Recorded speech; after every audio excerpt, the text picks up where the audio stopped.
혹시 그 이영자 제철 음식 달력이라고 본 적 있어요? 단호박 라떼, 뭐 홍시 스무디, 왜 이렇게 젊은 층들이 열광을 하냐라고 했더니 이제 곧 2026년이 오는데 제가 요 시기만 되면 꼭 읽는 책이 하나가 있습니다. 그게 뭐냐면 트렌드 코리아 2026 요 책인데, 제가 책을 읽다 보니까 우리 사장님들이 꼭 알아야 될 키워드 3가지가 있더라고요. 제가 그걸 오늘 좀 정리해서 알려드리려고 합니다. 첫 번째는 픽셀 라이프라는 거예요. 말 그대로 소비자의 관심이 픽셀처럼 쪼개진다. 그러니까 작고 많고 빠르게 소비자의 관심이 바뀐다라는 거예요. 그러니까 예전에는 왜 우리 메가 트렌드라고 해서 그 시기마다 대세라는 게 있었잖아요. 근데 이제 그게 없어지고 이제 마이크로 트렌드라고 해서 트렌드가 엄청 빨리 바뀌고 작고 많아진다. 지금 아니면 가지 못할 것, 지금 아니면 먹지 못하는 것, 이런 걸 찾는다는 거죠. 그래서 최근에 엄청나게 열풍을 불러일으키는 게 팝업 스토어, 박람회 이런 것들이죠. 지금 아니면 먹지 못하는 게 뭐예요? 제철 음식이죠. 사람들이 제철 음식에 열광을 한다는 거예요. 혹시 그 이영자 제철 음식 달력이라고 본 적 있어요? 들어는 봤던 것 같아요. 그게 매월 제철 음식 뭘 먹어야 될지를 달력에 이렇게 표시를 한 거예요. 제가 한번 찾아봤는데 11월 달에는 뭐가 있냐면 단호박, 홍시, 귤, 사과, 유자, 과메기, 광어 이런 것들이 있어요. 그럼 생각을 해보면 우리가 이 시기에 많이 나오는 메뉴들이 뭐 제주 감귤차, 뭐 유자 관련된 것들, 단호박 라떼, 뭐 홍시 스무디, 그런 것처럼 우리 사람들은 제철 음식에 열광을 한다. 그리고 이게 재밌는 게 왜 이렇게 젊은 층들이 열광을 하냐라고 했더니 지금 계절의 경계가 약간 애매해지고 있어요. 그러니까 예전에는 확 여름, 가을, 겨울 확 뚜렷했는데 이제는 이게 여름인지 가을인지 겨울인지 애매한 시기들이 많아지고 있거든요. 그러니까 제철 음식에, 그러니까 계절감을 느낄 수 있는 제철 음식에 열광을 한다라고 여기서 이야기를 합니다. 우리가 그 얼마 전에 그 성수에 있는 하이라인 카페, 네. 거기도 초당 옥수수 커피랑 초당 옥수수 프렌치 토스트가 네, 맞아요. 매출이 30% 이상 차지한다 했잖아요. 그것도 결국 시즌성 메뉴잖아요. 근데 그게 지금 그 가게의 약간 시그니처 메뉴가 돼버린 케이스죠. 제가 그 매월 라이브를 하잖아요. 네. 그 다음 달에 우리 자영업자가 플레이스를 어떻게 활용해야 되는지 요거에 대해서 제가 라이브를 하거든요. 맞아요. 이게 중요한 게 뭐냐면 그 시즌성에 맞게 플레이스를 리모델링 해라 이 말이에요.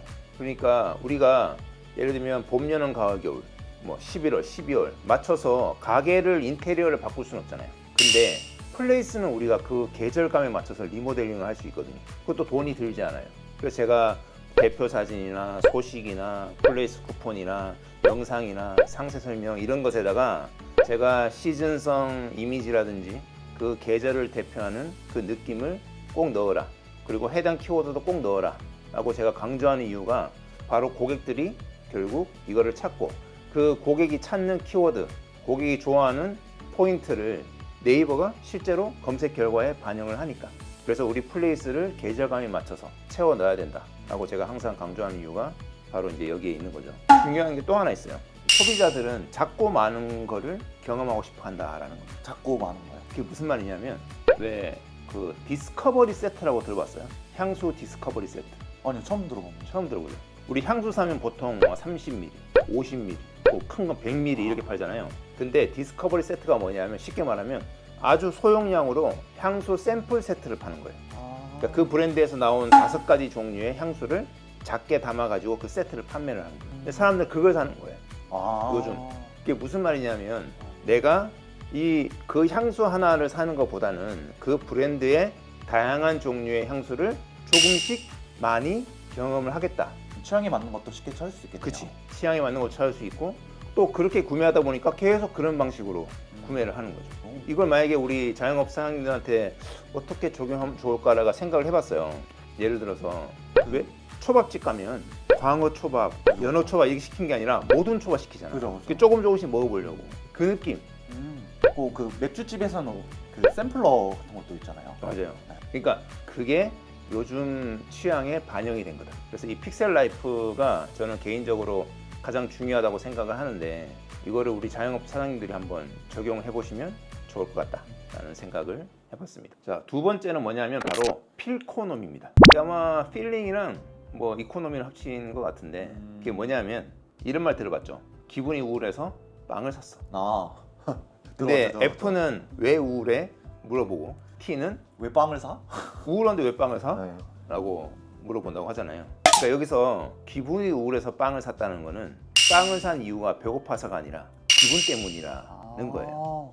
그러니까 쉽게 말하면 제가 이 책을 읽고 갑자기 있다가 기분이란 단어를 봐서 그런지 갑자기 음악을 들으면서 책을 읽어야겠다는 생각이 갑자기 드는 거예요. 아. 그래서 저는 유튜브 뮤직을 듣거든요.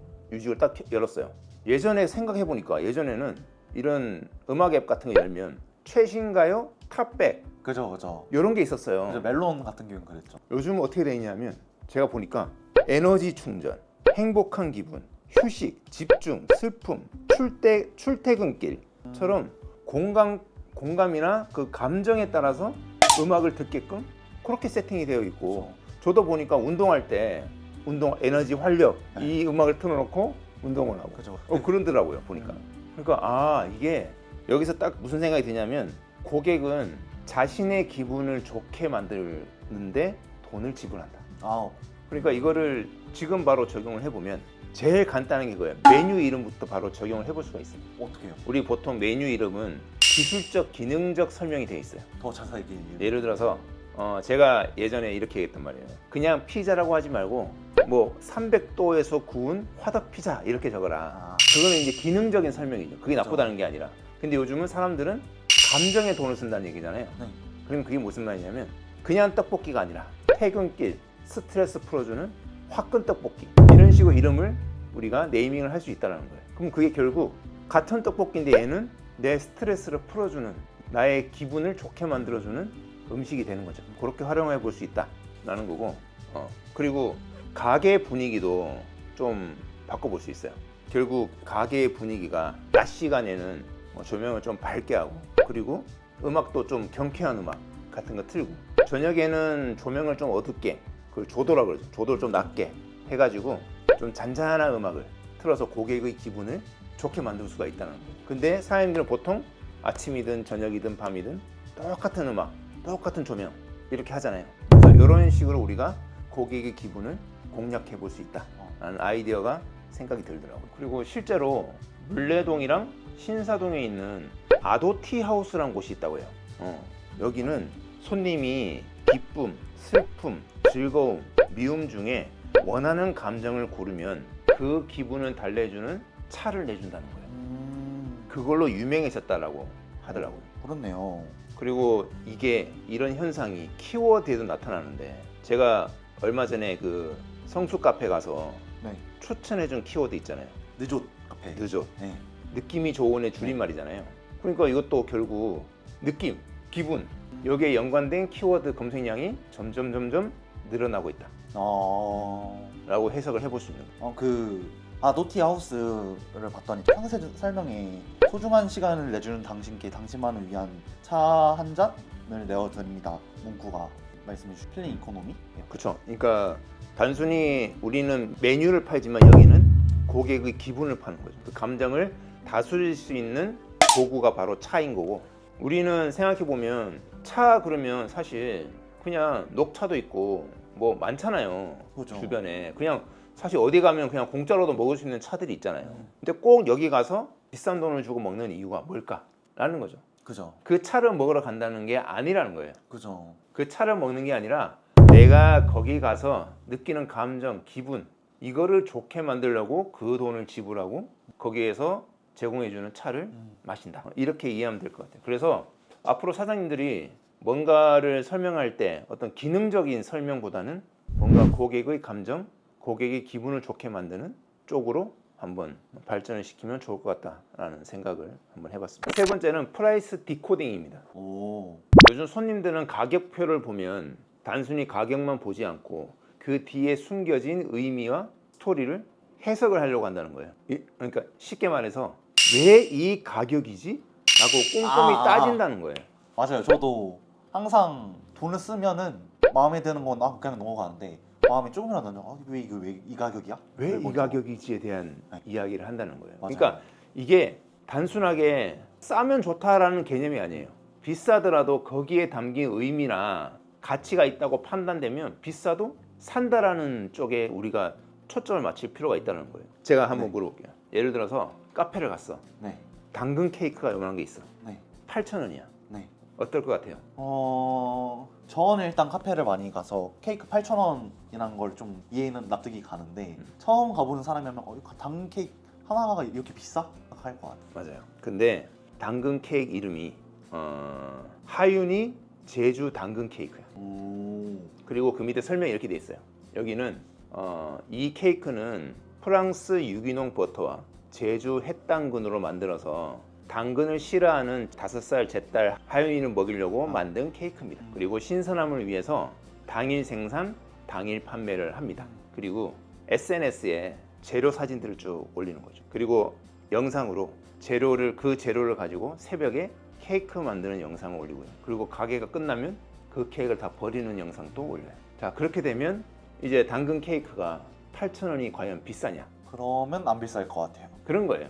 그러니까 제가 항상 드리는 말씀이 메뉴를 그냥 만들지 말고 메뉴 안에 사장님의 스토리를 담아라. 왜 만들었고 어떻게 만들었는지를 담아라고 말씀드리는 이유가 바로 여기 있는데, 보통은 이제 세 가지가 많이 쓰여요.